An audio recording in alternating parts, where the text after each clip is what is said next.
Hoy vamos a continuar con la historia del café.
Buenas, cuando estábamos hablando en la historia del café, habíamos visto que la revolución industrial va a cambiar todos los hábitos alimenticios de las personas, porque son jornadas de 14, 15, 16 horas de trabajo, sin festivos, sin dominicales. Los primeros tiempos de la revolución industrial no reconocían ningún tipo de descanso. Entonces la gente no tiene tiempo físico para cocinar, tiene que levantarse y tiene que estar mucho tiempo alerta y muchas horas de trabajo. Y eso va a hacer que el café se convierta en una bebida cotidiana dentro de la revolución industrial, en un estimulante que permitía que la gente pudiera aguantar horas de trabajo, que con un poquito de leche y un pan era una comida. Entonces se va a popularizar el café, por un lado, por la revolución industrial. Por otro lado, se va a popularizar el café porque en Estados Unidos, primero por un motivo patriótico, y luego por un motivo de toda la colonización del oeste, todas las políticas de fronteras abiertas y todo, se dan sobre la base del tabaco y del café. Entonces la gente está haciendo cafés en todas partes, está preparando, en toda película del oeste, siempre en la fogata están preparando el café de rigor. Eso no puede faltar en ninguna película y en ninguna fogata, aún los forajidos con mayor razón, si están huyendo de las autoridades y demás, todo el mundo está en ese momento preparando el café. Entonces, eso va a desarrollar con el grado de población que Estados Unidos va a tener entre finales del siglo XIX y comienzos del siglo XX. Alrededor de 40 millones de europeos emigraron a América, muchos de los cuales llegaron a los Estados Unidos. La política de frontera agrícola abierta va a crear una masiva clase de consumidores de café. Entonces hay, como habíamos visto, un estado de consumo en el mundo entero del café que es gigantesco. Entonces en ese momento es cuando empieza a llegar el café al Brasil, y el café al Brasil, que habíamos visto la vez pasada, que era una historia de una mediación entre el gobernador de la Guyana francesa con el gobernador de la Guyana holandesa, y de cómo ponen a un portugués a interceder. El portugués termina seduciendo a la esposa del gobernador de la Guyana francesa, y ella le termina dando unas pepitas de café a escondidas entre un ramo de flores, y él los lleva al Brasil. En el Brasil, el café se va a sembrar en unas cantidades impresionantes, y alrededor del café va a transformarse por completo el mundo y la vida de los brasileros, porque como el café llega, y en un principio habíamos visto cómo retarda 80 años la abolición, y después de que la abolición ya es un hecho, entonces la preocupación es cómo transformar, cómo suplantar toda esa mano de obra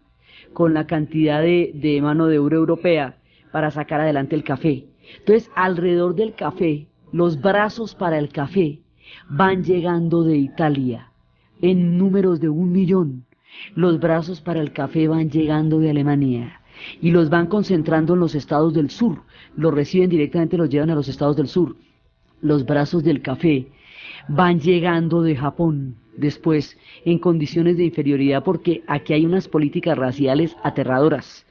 Los europeos tienen más validez que los pueblos japoneses para poder expandir fronteras agrícolas. Acabaron con todos los indígenas que habían, porque decían que había que limpiar las tierras y las llamaban tierras devueltas. Y tierras devueltas era asesinar a todos los indígenas que había en una zona para poder tumbar toda la selva que había para poder sembrar café. Y eso lo llamaban zona de vuelta, como si alguna vez hubiera sido de ellos. Entonces las poblaciones indígenas ya habían tenido que desaparecer con las colonizaciones lusitanas, con las colonizaciones portuguesas, había desaparecido la gente tupí. Ahora los que llamaban que eran los que estaban allá van a desaparecer con la llegada de los colonos, porque necesitan toda esa tierra para los colonos, y una frontera agrícola de alguna manera similar a la que se está abriendo en los Estados Unidos, y no menos multitudinaria, se está abriendo en el Brasil. Pero lo curioso es que en Estados Unidos esos son consumidores de una frontera agrícola, en el Brasil son la gente que va a sembrar el café, son los brazos para el café. Entonces, con esa política de migración abierta, lo que va a llegar al Brasil son países enteros trasplantados.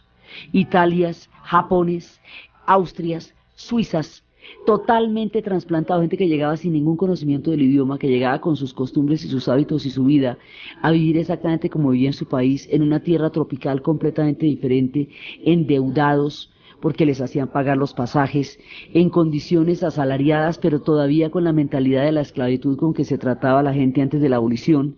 Era, digamos, son historias muy dolorosas, de mucho sufrimiento y de mucho esfuerzo, los brazos que van dando toda esta cantidad de café, y 3/4 partes del gigantesco consumo que los Estados Unidos va a tener de café en toda la expansión de la frontera agrícola, de todo el consumo que se va a dar, lo produce el Brasil.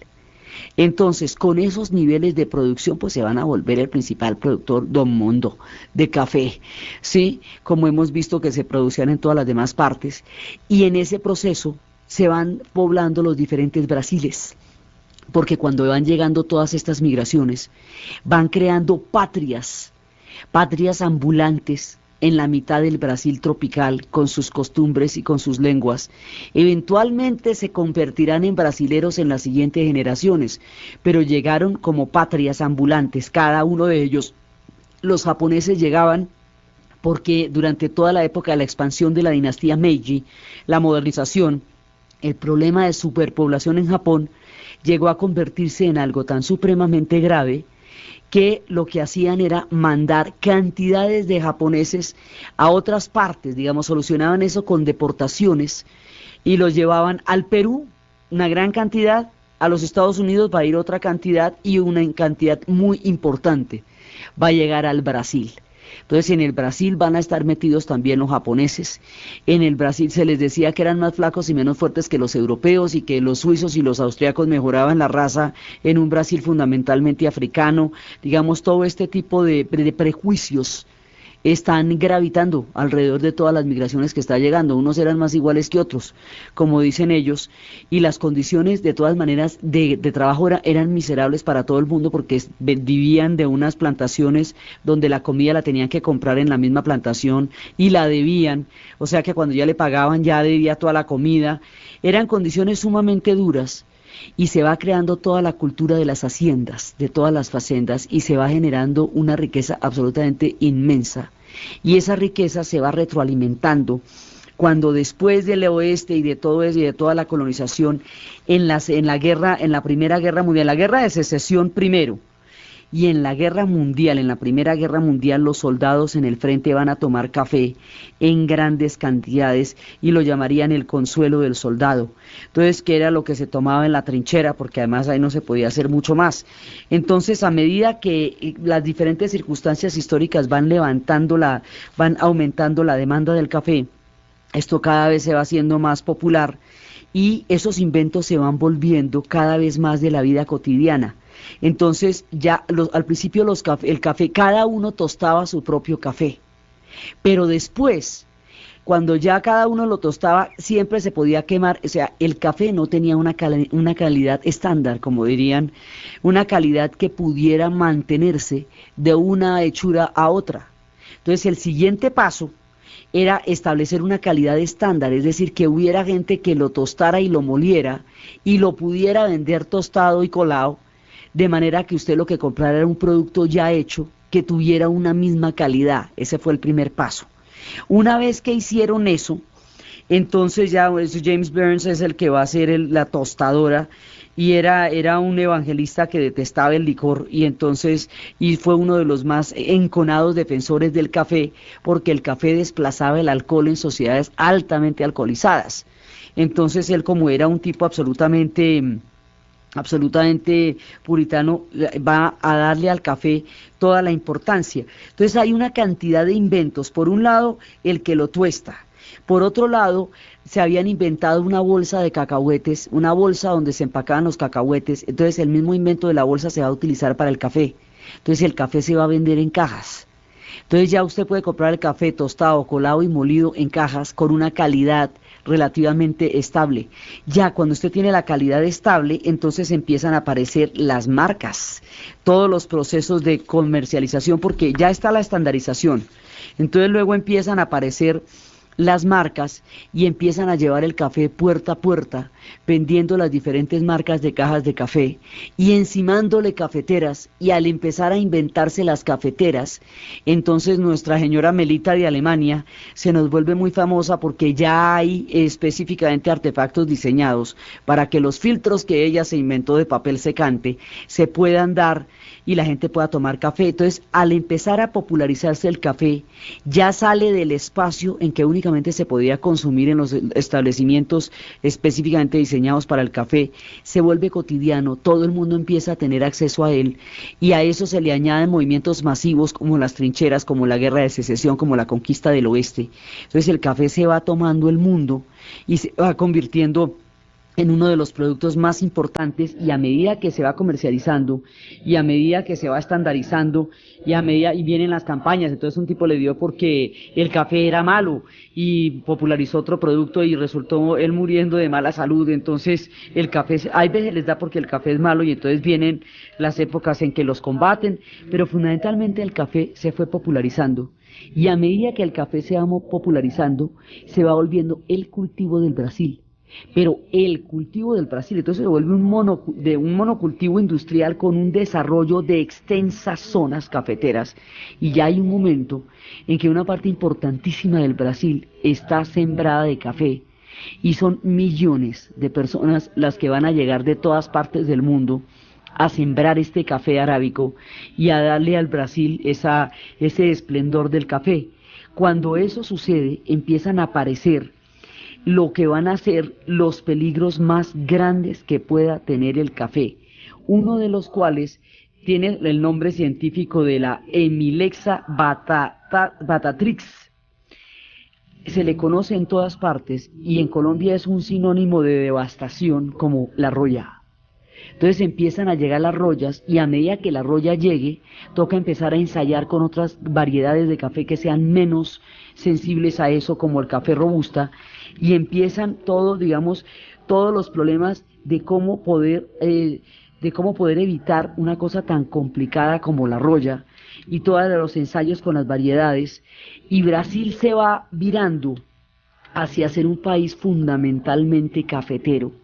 Y eso va, digamos, este café se va tornando cada vez más y más y más y más importante dentro de la historia del Brasil, hasta que una época en que se la llega a tomar casi completamente, y cuando se la empieza a tomar, entonces hay que ponerle todas las pilas a cada plaga, a cada problema, a cada producción que pueda dar, porque de eso está dependiendo ya la economía de todo el mundo. Poco a poco pasan a depender casi por completo de la economía del café y se van a convertir en los principales productores mundiales. Entonces tienen que cuidar aquello que está dando la condición de supervivencia y de vida y de abundancia del Brasil, que en este momento de nuestro relato es el café.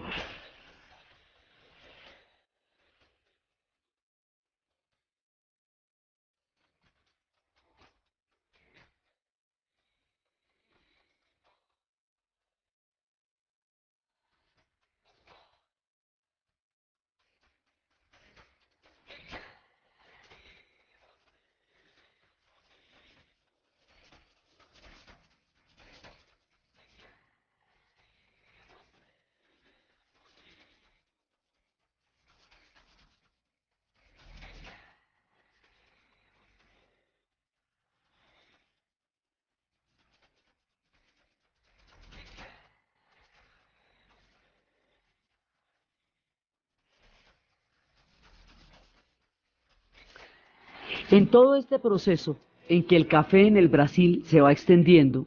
ha llegado también a Centroamérica y ha llegado también a Colombia. Y empieza a crearse también una cultura cafetera en la América Latina, y esa cultura va a determinar en una medida importantísima el concepto de identidad que tiene Colombia sobre sí misma. Y bueno, en nuestra historia eso va a ser absolutamente definitivo por qué una región se llama el eje cafetero, una región completa de nuestra geografía se llama el eje cafetero. Y el personaje que nos conoce en el mundo que nos hizo conocer en el mundo es Juan Valdés. Entonces, esto va creando toda una cultura,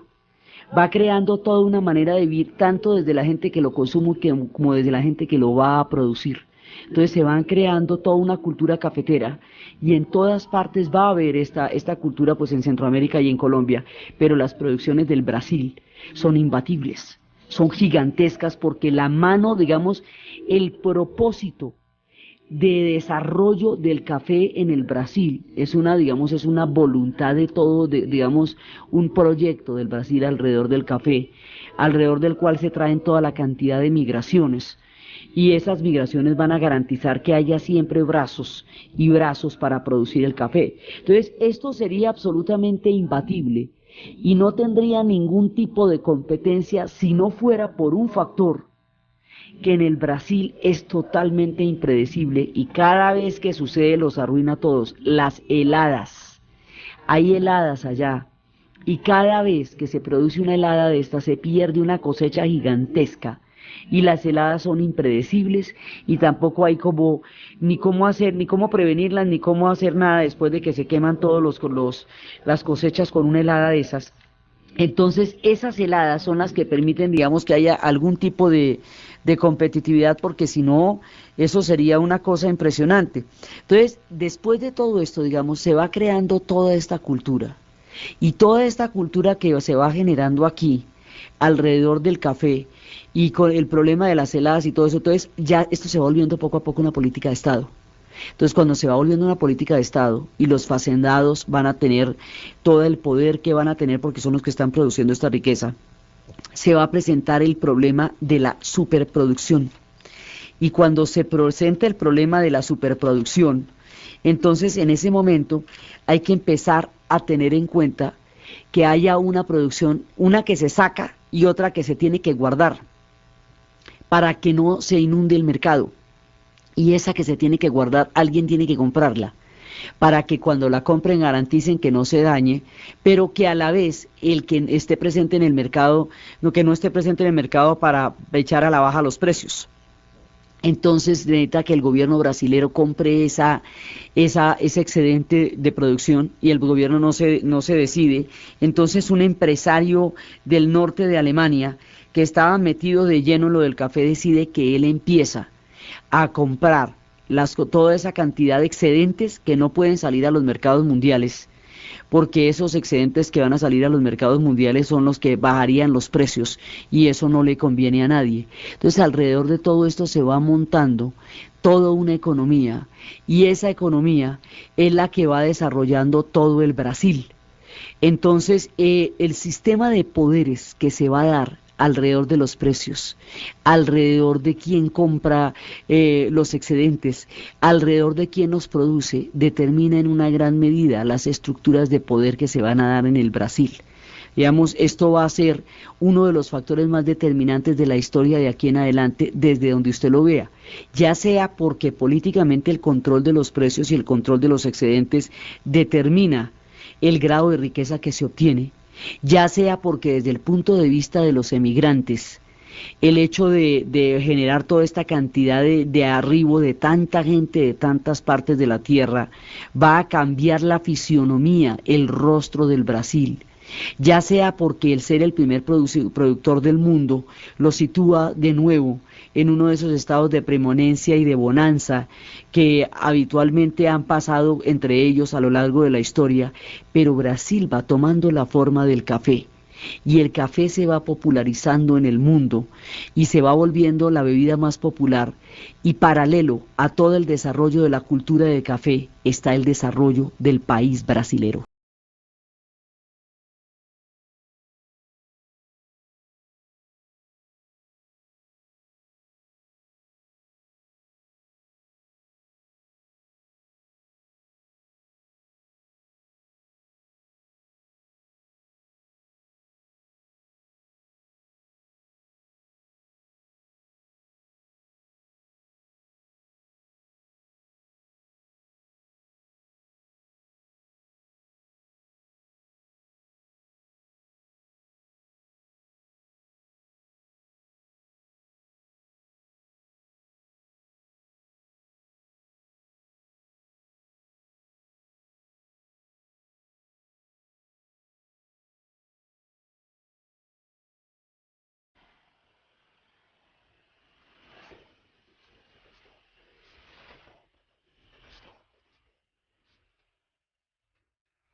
alrededor del café es que van a aparecer el resto de los Brasiles. Habíamos visto cómo se formaba, había un Brasil indígena, cómo había un Brasil portugués, cómo había un Brasil africano tan importante, cómo había un Brasil holandés, cómo había un Brasil francés. Habíamos visto y después ya empezó a aparecer una raza brasilera propiamente dicha, que era la mixturazao, que llaman ellos la mezcla, el mestizaje, que llamaríamos nosotros de todo esto. Y cómo se van dando todos esos, va pasando el tiempo del imperio, va llegando el tiempo de la república, y ahora alrededor del café va llegando el resto de los Brasiles, el Brasil de los emigrantes. Entonces esos Brasiles emigrantes son trasplantes literales de pueblos que van saliendo del hambre de Italia. La Italia unificada atraviesa periodos de hambre gigantescos, la mitad se van para Estados Unidos, la otra mitad se van para Argentina, la otra mitad se van para Brasil. Brasil y Argentina reciben migraciones en cantidades absolutamente impresionantes. Los otros que van llegando son los suizos, son los austríacos, son los alemanes. Y cada una de estas migraciones, por supuesto, está sujeta a las vicisitudes de la historia, porque pues cuando ya llegan los tiempos de las guerras mundiales, Brasil, sobre todo en la segunda, va a ser aliado pues va a ser aliado de los aliados, entonces ahí no va a haber migraciones japonesas, ahí no va a haber migraciones italianas, las migraciones japonesas van a llegar solamente al Perú en esa época. Entonces eso, por supuesto, está dado por las vicisitudes de la historia. Los japoneses son una migración que va a sufrir particularmente porque la desadaptación frente al trópico, frente a toda la diferencia cultural tan abismal que hay entre el Brasil y el Japón, los va a hacer casi que habitantes de ninguna parte, pegados los unos a los otros tratando de sobrevivir alrededor de esas matas de café, a ver si encuentran el sueño que esperaban. Y como son políticas de gobierno, de votar cualquier cantidad de migraciones para ir desocupando poblacionalmente el Japón, pues ellos no tienen mucha opción de volver. Entonces, este mundo doloroso, lleno de pena, de tristeza, de nostalgia, lleno de sueños que no son posibles en los lugares donde ellos nacieron, llenos de unas ausencias impresionantes, también va a ser brasilero y también le va a dar el rostro al Brasil. Entonces, por eso es que la gente del Brasil tiene todos los rostros del mundo, porque ya este pedazo de las grandes migraciones va a completar ese montón de Brasiles de los que hemos hablado y va a darle un carácter muy europeo a muchas zonas, especialmente las zonas del sur, los estados de Santa Catarina, los estados de Mato Grosso do Sul, toda la parte del sur, que también está recibiendo migraciones masivas por el lado argentino y por el lado de toda esa parte del sur, que le va a dar al continente en el sur un carácter europeo particular que no se vea en el norte. La diferencia está en las políticas de aceptar grandes cantidades de migrantes que se hicieron en el sur del continente, que no se hicieron en el norte de América del Sur. Eso es, digamos, lo fundamental. Y esas políticas de migración, en el caso del Brasil, están estrictamente ligadas a los brazos para el café y a la abolición de la esclavitud, que hacía que para poder mantener el ritmo de producción tan alto que se empezó a dar allá, se necesitara muchísima gente de todas partes del mundo, y así Brasil se va volviendo un caleidoscopio de pueblos de la tierra, que eventualmente van a formar una identidad brasilera, porque toda esta gente de una u otra manera se integrará al Brasil, pero en las siguientes generaciones. En esta generación que llega de migrantes, la extrañeza es total, no los dejaban llegar a las ciudades, los llevaban en trenes cerrados, los llevaban, digamos, casi a ciegas hacia los puntos más remotos del agro, donde previamente habían asesinado a los indígenas. Muchísimos indígenas, muchos pueblos han desaparecido cada vez que aparece un proyecto de estos. Con el del caucho, ¿cómo le parece? Desaparecieron cualquier cantidad de tribus. Cada vez que hay una bonanza de estas, el impacto sobre el mundo indígena es brutal, porque lo saca de ahí. Y si no se han alcanzado a ir para la selva con la debida anterioridad, van a morir en el intento. Todos los procesos, cada proceso de desarrollo y de modernización del Brasil implica la desaparición de una tribu indígena o de un pueblo en particular, lo cual es parte de una tragedia histórica que se va desarrollando con ellos. Entonces se va generando todo este Brasil, de manera que cuando llega el siglo XX, Brasil tiene una sensación de entrar a manos llenas a la modernidad, el siglo XIX le ha dado al Brasil un desarrollo histórico que habíamos hablado, es el siglo de ventaja que nos llevan. El haber mantenido toda la cohesión imperial y por lo tanto no atomizarse ni desintegrarse, así haya tenido 1.000 rebeliones, pero de todas maneras no se va a atomizar y va a mantener una continuidad histórica, y el que hayan tantas bonanzas durante el siglo XIX, porque en la época del caucho es cuando empieza todo el auge del café, digamos, las muchas bonanzas y las muchas riquezas del siglo XIX, la unidad histórica, la consolidación absoluta de su lengua, van a hacer que Brasil arribe al siglo XX con una sed de modernidad y con una sed de progreso y de convertirse en una potencia. Y como llevan una ventaja histórica grande sobre muchos otros países, entonces se preparan para la modernidad, y eso va a hacer que en el siglo XX se vayan a desarrollar una cantidad de megaproyectos que corresponden a un Brasil que quiere ampliar sus horizontes de una manera monumental.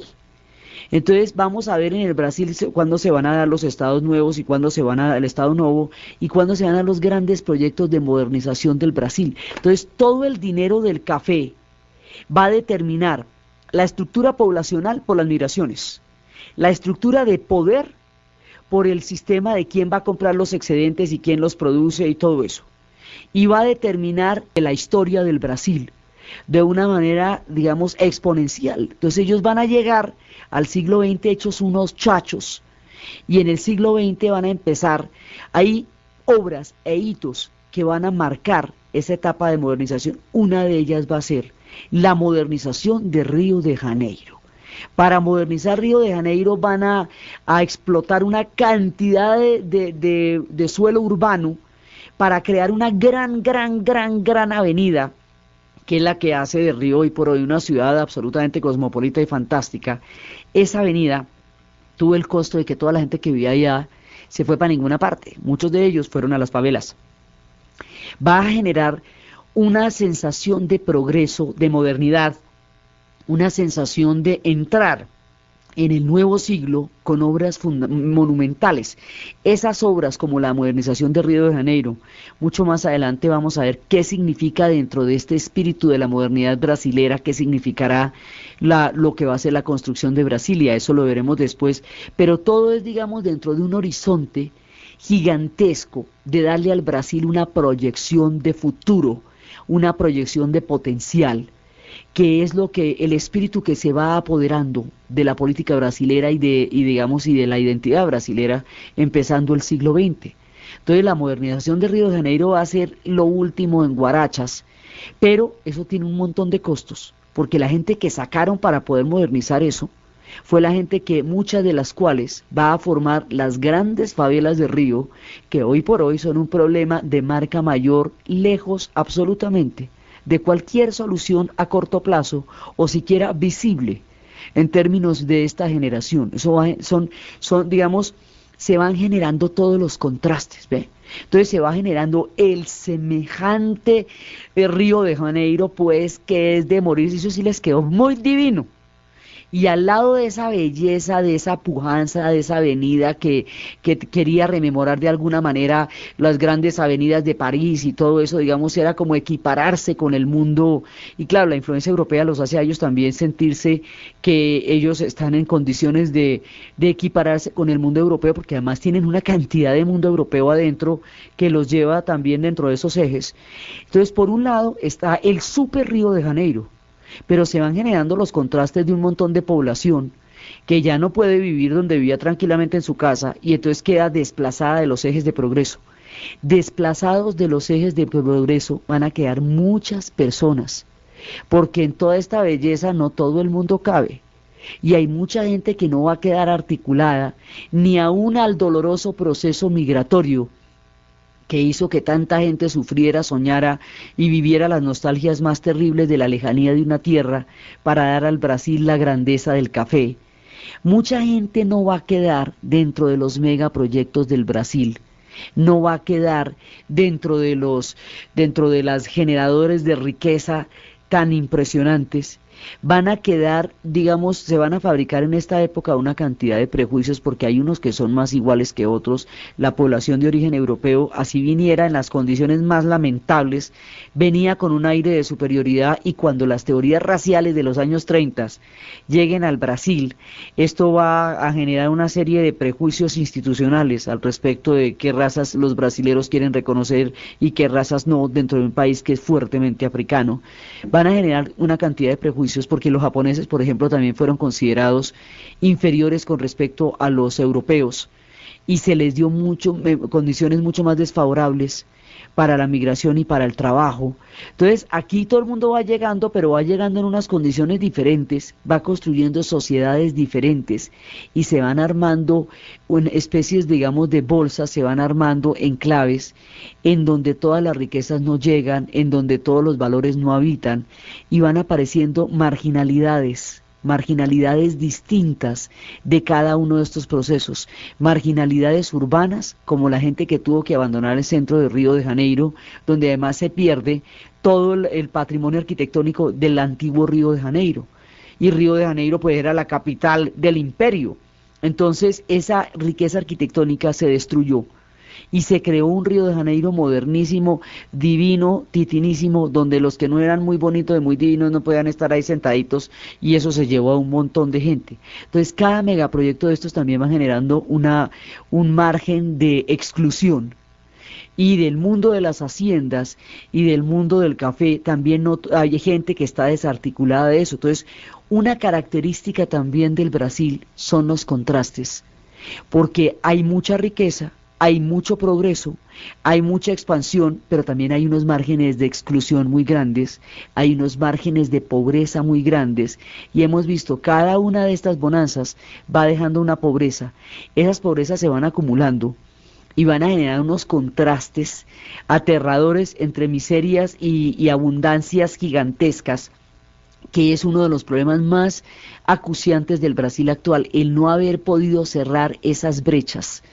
que se formaron cuando cada uno de estos esplendores dejó gente muy bien parada, muy en lo alto, muy montada sobre una bonanza económica, y gente completamente excluida. Entonces siempre va a haber excluidos, siempre va a haber desarraigados, siempre va a haber gente que no va a caber dentro de los megaproyectos, que no queda bonita y puesta en el centro, que no va a ser contratada por las faciendas, porque las faciendas tienen unas contrataciones muy específicas con los inmigrantes, son tratos con los países, y eso es población carne de trabajo. Sí, y las comunidades negras habíamos visto quedan por fuera porque al entrar dentro de las condiciones de la abolición, pues no se usan para el café, entonces ¿dónde se van a usar? Entonces quedan también marginadas. Dentro de todo este mundo de la marginalidad van a aparecer una serie de personajes que digamos, errantes, nómadas, porque no van a quedar incluidos dentro de los proyectos de los muchos Brasiles que se están armando. Entonces van a ser un Brasil errante, un Brasil nómada, un Brasil desarraigado. Esos Brasiles desarraigados van a cambiar de nombre, de motivos y de personajes a lo largo de la historia brasilera del siglo XX. Unos van a ser por motivos políticos, otros van a ser bandoleros, otros van a ser de diferentes tiempos y pelambres. El último de los movimientos más fuertes, digamos, de este Brasil desarraigado, en una plena vigencia, va a ser el movimiento de los sin tierra. Los derechos a la selva también van a movilizar mucha gente. Entonces va a haber un Brasil desarticulado de todas estas maravillas y de todas estas bonanzas y de todas estas tristezas. Un Brasil que no está ligado a los cultivos de café, que no está ligado al desarrollo de las urbes porque fue totalmente excluido del desarrollo de las urbes, que no va a estar ligado al desarrollo del cacao, otra de las grandes bonanzas, que va a generar, digamos, esos órdenes, el del cacao y el del café, van a generar unos sistemas de poder a través de los fazendeiros, que en el caso del cacao se llamarían los coroneles, que van a estar sobre una colcha de miseria muy grande, generando una gran cantidad de riqueza. Entonces la gente que queda por fuera de esos proyectos, la gente que va a quedar excluida de esos Brasiles, va a formar otro Brasil, que es ese Brasil nómada, que es ese Brasil errante. Entonces, la historia de ese Brasil, de cómo se fueron formando esos diferentes Brasiles, de cómo se fueron creando, digamos, desde los grandes Brasiles que hemos venido tratando a través de cada migración, a través de cada periodo histórico, pero esa es la gente que está acomodada en alguna parte, bien o mal. Si ya que la vida en las facendas sea una cosa tristísima, pero ahí había un acomodo histórico que fue el que determinó sus vidas y sus destinos. Son las personas que no tienen ningún tipo de acomodo histórico, los que no caben en ninguna parte, son una cantidad de mulatos, son una cantidad de personajes que periódicamente van a recorrer el país en estados de rebeldía. Un pueblo brasilero rebelde, nómada, recorriendo el Brasil de un extremo a otro, poniendo de manifiesto que no todo el mundo está invitado a la gran fiesta brasilera del desarrollo. Entonces el Brasil que llega al siglo XX es un Brasil lleno de optimismo, con todo el billete del café, con toda la organización, la cohesión, la lengua, con unas condiciones históricas muy favorables para entrar en una era de progreso y de dinamismo, y al mismo tiempo todos estos pueblos que van quedando por fuera. La historia de estos pueblos que van quedando por fuera, de todos estos que están desarticulados, que no caben en ninguno de estos Brasiles, y que se movilizarán errantes, atravesando este Brasil, llevando el testimonio de que no todo el mundo está incluido en estos maravillosos proyectos, y que al llevar ese testimonio se van a convertir ellos mismos en leyenda, en síntoma y en visiones de que no todos los Brasiles están dados alrededor de la riqueza, sino que hay muchos que están dados alrededor de la pobreza. Esos testimonios de este Brasil nómada y errante, de donde salen desde los rebeldes hasta los bandoleros, es lo que vamos a ver en el siguiente programa. Entonces,